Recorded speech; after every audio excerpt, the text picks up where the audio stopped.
The Vice Chairman of Parliament's Finance Committee, Patrick Yabuama, has defended Parliament's decision to approve payment of emoluments to the spouses of the President and his Vice, insisting they deserve it. The House in January this year approved the Professor Bedu Intiamwa Committee's report recommending emoluments for the Executive, Judiciary and Legislature. Provisions were also made for the First Lady and the wife of the Vice President, and Mr. Buama says it is only fair they get paid. Sometimes we always look at the monetary aspect, not looking at the contributions that they bring to the table. Mr. Akufo-Addo is doing a lot at Kolebu. Everybody is happy about it.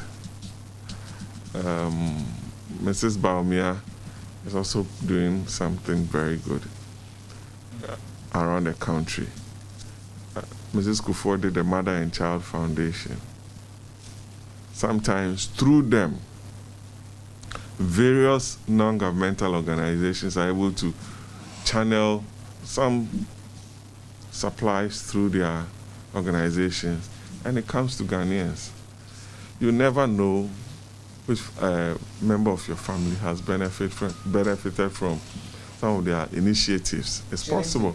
Shouldn't it be humanitarian? I'm sure your good wife as well also does some of these. She does. Good things for the good people of Okaikwe. They do. She does. Okaikwe Central. She does. So shouldn't it be seen in that light than wanting to kind of reward them as well? There's a privilege occupying a certain position, and there's weight to be attached to every position and what you can do. My wife will not be invited to speak at a gender and children's section at the United Nations. She won't. But the First Ladies have a forum that they converge and speak, because the world has gotten to appreciate their role. The world has gotten to appreciate their role. It didn't start in Ghana. ECOWAS First Ladies, African First Ladies, when they go to the United Nations, their spouses are there. They hold different sessions for them so that they can also contribute a certain important quota to the development of their respective country and the world at large. So it is in that light and that vein or wisdom that I don't think they are paid anything extraordinary. But NDC MP for South Dai, Dafeamekopor, says the approval is illegal and he will file a suit at the Supreme Court on Thursday to challenge the president's decision to implement the recommendation. He says the minority side objected during approval, but the majority used its numbers. Or recommendations touching on the Article 71 office holders. And the report was brought, and we approve of that.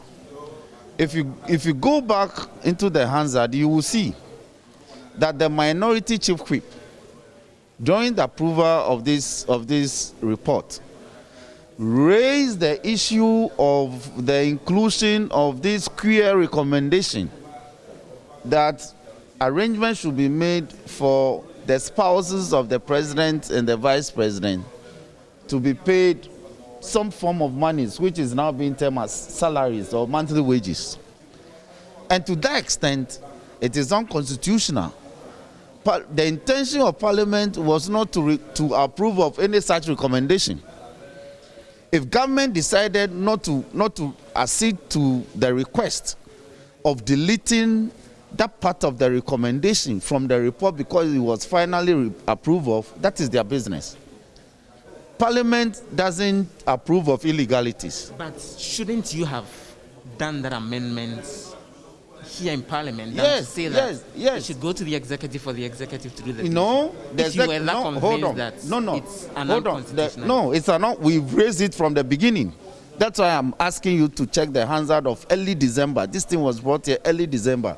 In fact, it was brought, I think, on the day that we rose to go and go through the general elections. So, but they refused because they came too late. Government is the one that brought the report for approval. If we insisted on something and you said no, you knew how the dynamics of the House at the time. We were outnumbered. So as we speak, I'm in the process of filing a writ at the Supreme Court. Hopefully by tomorrow, by this time, the writ would have been filed. We want to interrogate the issue. The committee had no mandate to make the kind of recommendation they did. They acted utterly ultra-vires their powers. The National Democratic Congress, in a statement issued a short while ago, says it will challenge the approval of salaries for presidential spouses at the Supreme Court and also embark on what it calls no salary uprising. A statement signed by the party's youth organizer says the committee that made the recommendation erred. Now, it reads, the youth wing of the National Democratic Congress has become aware of a news item attributed to Information Minister Honorable Kojo Oppong Nkrumah that Parliament has approved recommendations of the Professor Yaw Ntiamwa Bedu-led Committee on Emoluments for Article 71 office holders, for which spouses of President Akufo-Addo and Vice President Dr. Mamadou Bawumia will receive same monthly salaries as cabinet ministers. It is surprising that at a time President Akufo-Addo has admonished all Ghanaians to make sacrifices and has imposed nuisance taxes coupled with draconian economic policies under the guise of economic recovery due to COVID-19. He gave clean bill of health for Parliament to approve a report of the committee he constituted to impose further financial burden on the Consolidated Fund. The terms of reference of the Professor Yaw Ntiamwa Bedu Committee gave out the President as chief architect of the decision to pay his wife, Mrs. Rebecca Akufo-Addo, and wife of Vice President Mrs. Sarah Bawumia. For want of better expression, the decision to further drain the Consolidated Fund with needless expenditure is a pet project of President Akufo-Addo. It is instructive to point out that we find the attempt to institutionalize the payment of salaries to the spouses of the President and the Vice President as an attack on the Constitution of the country. The provisions of Article 71 of the 1992 Constitution is elaborate and unambiguous by listing the public officials bound to draw their salaries from the Consolidated Fund. Indeed, the Constitution never clothed the Emolument Committee with any power to introduce any category of persons to benefit from the Consolidated Fund without due regard to Article 108. It is our considered view that the committee erred in making such recommendation. The bully approval process by the MPP majority in the last Parliament and subsequent acquiescence of President Akufo-Addo of the recommendation is an unjustifiable assault on the Constitution, which must not go unchallenged. And then, in line with this, the youth wing will, in the coming days, invoke the jurisdiction of the Supreme Court to declare this cancerous and insensitive act unconstitutional. By this circular, we announce the hashtag no salary uprising across the nation by the young people of this country until this obnoxious development is reversed. And it ends, George Opari, under my hand, George Opari Addo, Esquire, National Youth Organizer of the NDC. Now, some members of the public Joy News has been speaking with say they are not in favor of salaries for spouses of the President and his vice. I think it's rather unfortunate because looking at the times we are in, I mean, these difficult times that the masses are suffering, like there's difficulty, I mean, because of the COVID-19, its impact on business and the rest. See, sometimes when government takes some of these decisions, it looks like they don't care about the people. I mean, it's not really out of place, you understand, because they're also playing their part. But I see the timing, personally for me, I think is wrong. Things have become so tough. People are struggling to make ends meet, you understand me? Because we, the taxpayers, are beginning to suffer. We suffer more. Why should they earn monies from our sweat? They are making their monies. Why can their husbands feed them? I mean, why should it come from us? So I don't support it, honestly. If the parliamentarians actually approve for them to be paid, I don't see any reason why they will not be paid. But in this case, sometimes we have to apply our conscience in everything. Probably is it necessary that they are paid?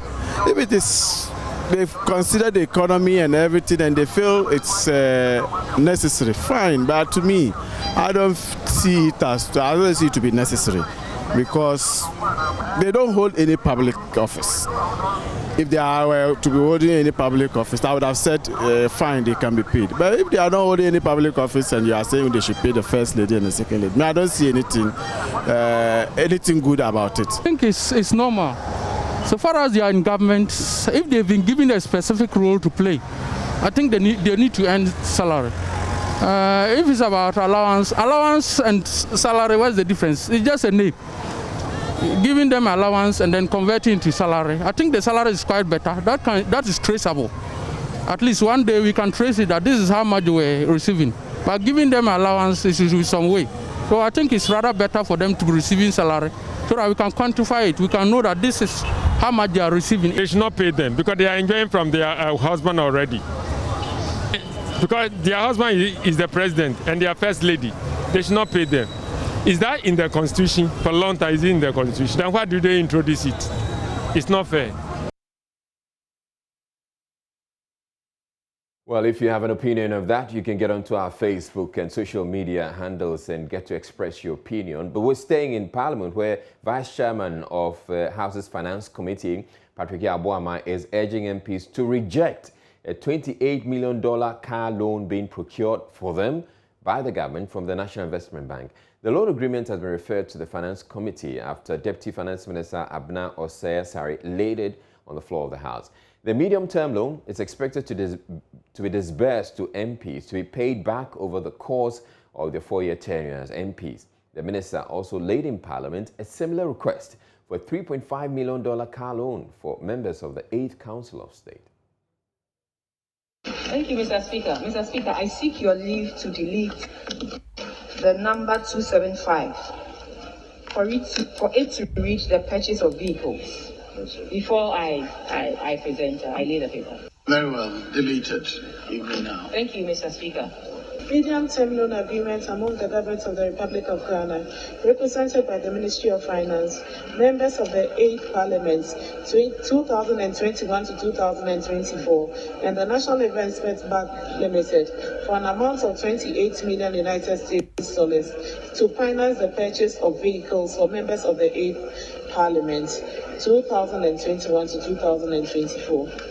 The paper is duly presented. It refers to the Committee on Finance. Consider and report.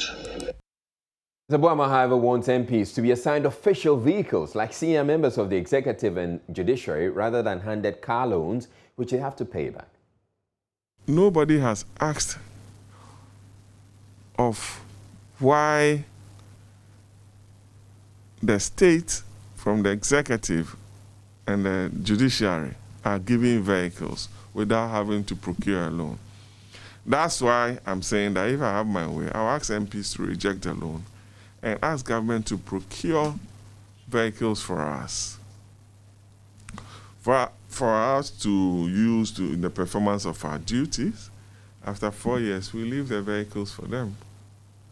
Because before I started taking my salary in the 8th Parliament, I was given a notice that from February, a certain amount of money will be deducted from my salary in anticipation of this loan, which is yet to be approved in July.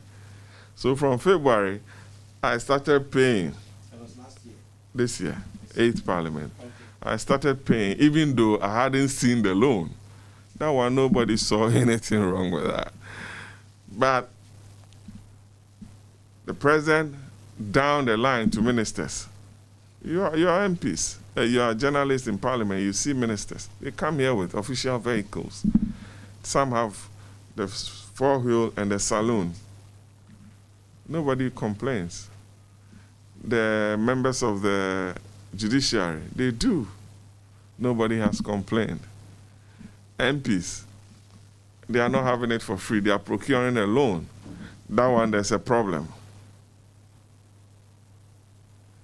That one. So I think we need to interrogate it. If the public thinks that MPs don't deserve a vehicle to work with, we should know.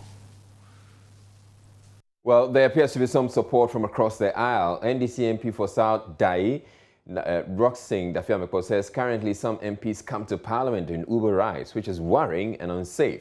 Reacting to calls by the Vice Chairman of Parliament's Finance Committee for MPs to reject the loan, he said, in the absence of MPs being given official vehicles, they deserve the loan. Facility to purchase a vehicle and you are granted a tax waiver, I don't think it is an exceptional matter.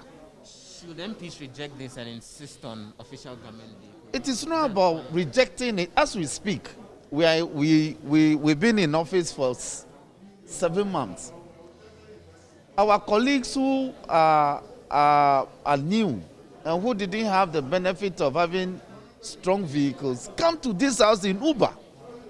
And I want you journalists to interrogate that matter. Colleagues come, they get to here, they get to office in Uber, the Uber cars, they go around here. And it's very dangerous. So the arrangement may be wrong. And for me, it is wrong. But I cannot say because it is wrong, if there's no alternative, so I won't accept it.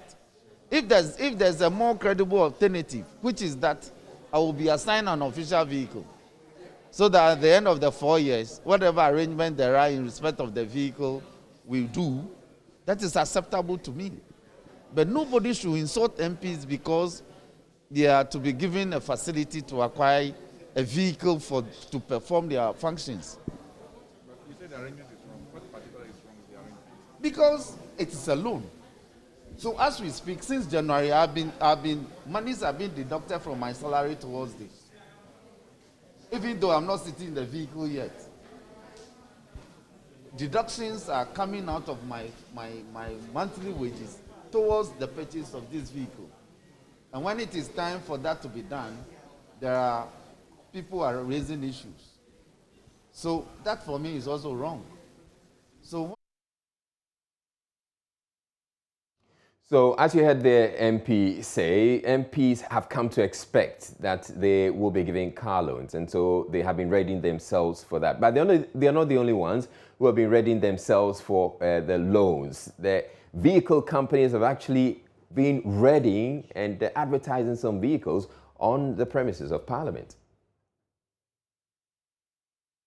So this is the car park right here in Parliament House, and two different car companies, first of all Nissan as well as VW, have actually mounted small canopies here, and they're advertising some of their vehicles right here. And as you can see, a Nissan X-Trail is one of the vehicles that's actually been parked here. It's not the only vehicle. Now usually what happens is that on a regular day, some of the marketing executives are around and encouraging the MPs to pass by one or the other and get one of these vehicles. A Nissan Patrol, that's also here, what is popularly called the V8 vehicle. Those are the two vehicles that the Nissan team are advertising here. They are not the only ones here, as I indicated. VW as well are here. They have this saloon car parked right here that they're advertising as well. Not just that, they have this VW pickup separately that they've parked right here on the premises. They are usually a lot more on a very regular day, but occasionally they bring in a different vehicle as well. And you can see their signposts here, the banners flying, and one way or the other on a very regular day when the MPs are around, them encouraging the MPs to come around and possibly grab one of these vehicles. All right, so that was Joseph Opoku-Gakpo telling us about the vehicles that have been advertised for MPs. I have Joseph joining me again this time to tell me what else has been happening in Parliament. But Joseph, before all of that, I find it curious that there was no Kantanka vehicle on display. So I was saying I found it curious, though, that I didn't see any Kantanka vehicles on display. Ahead, we would see the Kantanka vehicles come through Israel. But for now, the two brands that I mentioned are the ones which are here. Well, when he appeared before Parliament's Public Accounts Committee today, Mr. Godfrey Odami was asked what MPs would usually describe as public interest questions. And this question came from Ibrahim Mutala, the MP for Tamale Central, about whether he could give assurances that that case in which some court officials were attacked by alleged MPP Delta Force members, those involved will be dealt with, and said that a gentleman had claimed responsibility as leading the group when they did that attack in a radio interview in Kumasi. And the Attorney General's explanation was that the fact that the Attorney General's office filed a nolle prosequi then to discontinue the case doesn't mean that it's come to an end, and that the CID should possibly be investigating and speed up the investigation so that then when more evidence is acquired, they could probably resume the case, and that the said discontinuation was mainly because they didn't have adequate evidence as at then. Right, thank you very much, Parliamentary Correspondent Joseph Opoku-Gakpo, where you're watching Journeys.